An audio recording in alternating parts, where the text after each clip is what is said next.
আমাদের কলেজের লড়াই করার জন্য আজ এই অবস্থা। এর জন্য দায়ী হচ্ছে রেজাউল হক আলো,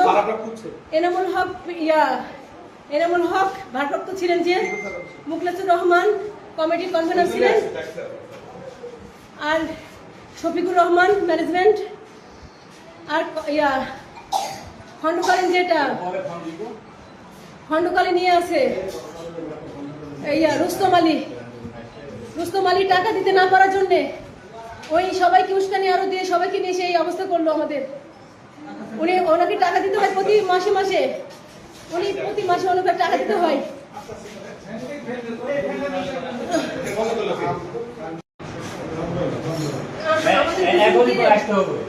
স্যারকে স্যারের উপরে স্যারকে আবেদন করে নিয়ে আসাই আমার হচ্ছে কাল এই কলেজের যত দুর্নীতির জন্য।